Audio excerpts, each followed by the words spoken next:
how to make an AN line. Nylon lines burn, steel braided lines do not. How to take this and make it this. Today's how-to. Let's go.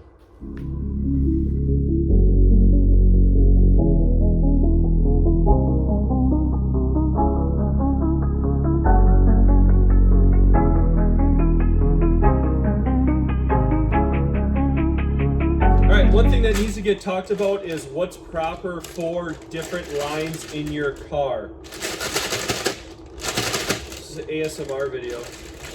Sorry for all the bag noise. So I have black nylon braided lines in the entire engine bay. Reason being is because it looks cool. It works great in certain situations. I have it for my E85 lines and all that. Works great in certain situations, not in all situations. The line for the oil feed got so hot that it melted.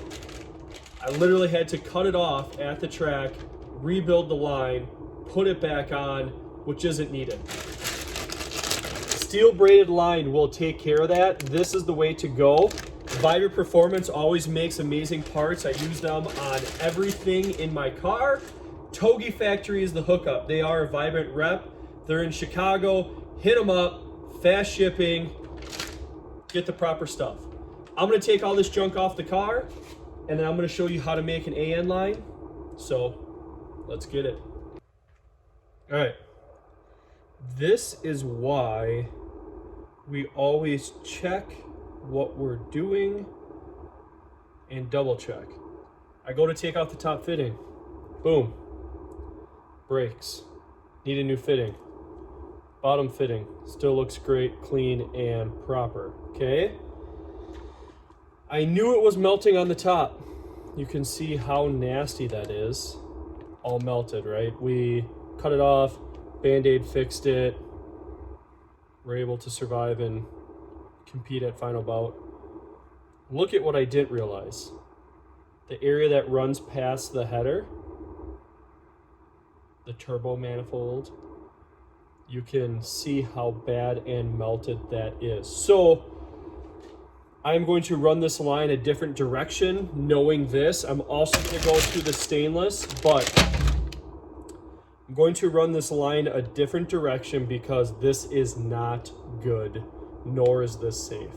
So always check what you're doing. Always look over your cars after events. Can stop yourself from having a major issue. This line needs to come apart, so might as well take it apart as well. So AN fitting, obviously this one's broke and all nasty. We'll show you that one anyways. Figured it might help you guys showing how it comes apart as well. So one part of the AN fitting always spins, that way you can thread it on without having to turn the entire line. You can understand how big of a nightmare that would probably be, but I don't know why this isn't fitting on there, but -4 AN is equivalent to a 14 mil. And for some reason, this fitting is slightly bigger. Hang on.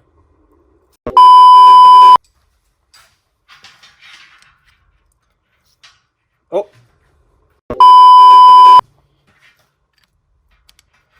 Okay. So for some reason, a 16 is what holds that. Let's see if I go this way, if I can do it. There's this little piece right here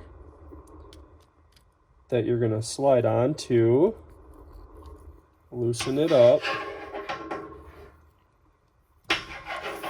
And what's actually happening is, well, you'll see in a second, but it's actually threaded inside of there.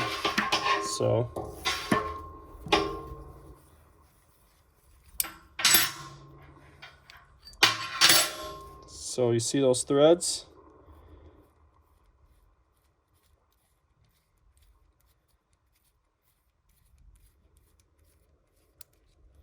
So that's what the AN fitting looks like. See the threads in the inside?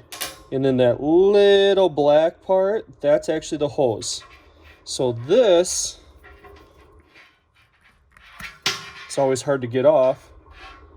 The hose slides into the fitting, and then this part actually goes in here, and when you're threading it, it actually forces it into the line, and that's what gets you such a tight fit. So let's show you the reverse version of that now. I have my line cut, I have my fitting. This needs to slide over the fitting. This is quite possibly the hardest part of the entire process.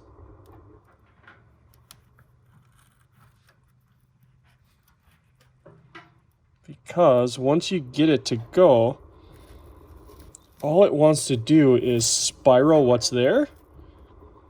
So you got one chance.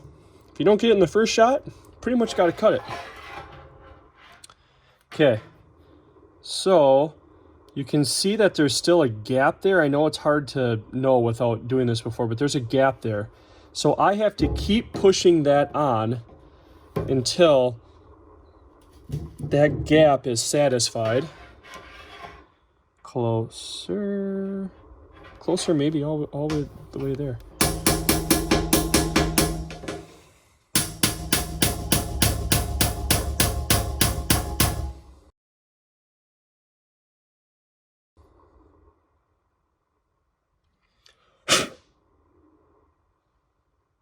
Very close.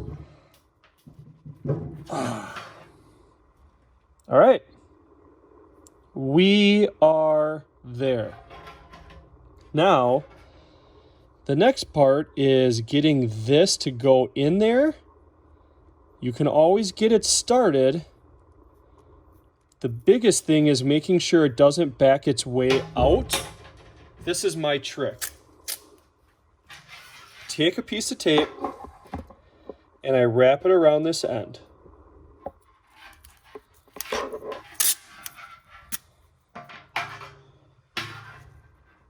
And the reason I do that is once you get it on here, like so,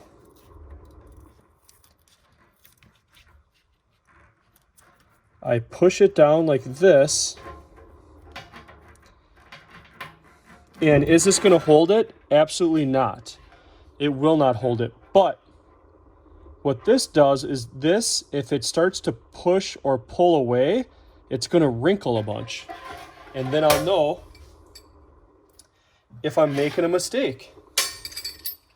So then you just grab these two. Again, get your 14 on there, your 16 on there, whatever's comfortable into your hands. You can thread it in by finger as far as you can.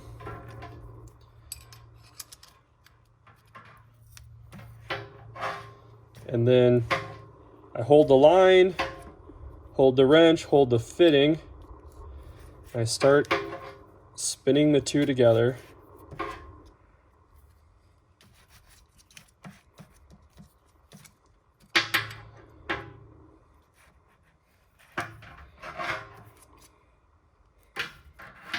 And then once you get down here, it always gets tight.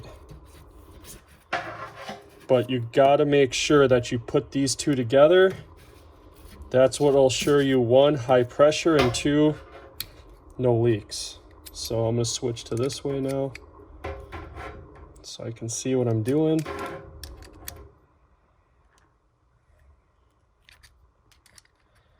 Close.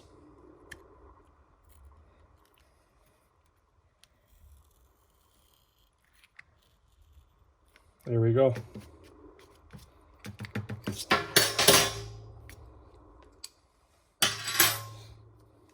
So there's your line. You see the tape didn't crinkle up at all, so I know I didn't have any issues there. Pull the tape off. Boom. Nice, pretty AN line. That's how you do it. And then, obviously, I have to order a new fitting for this side. My mistake.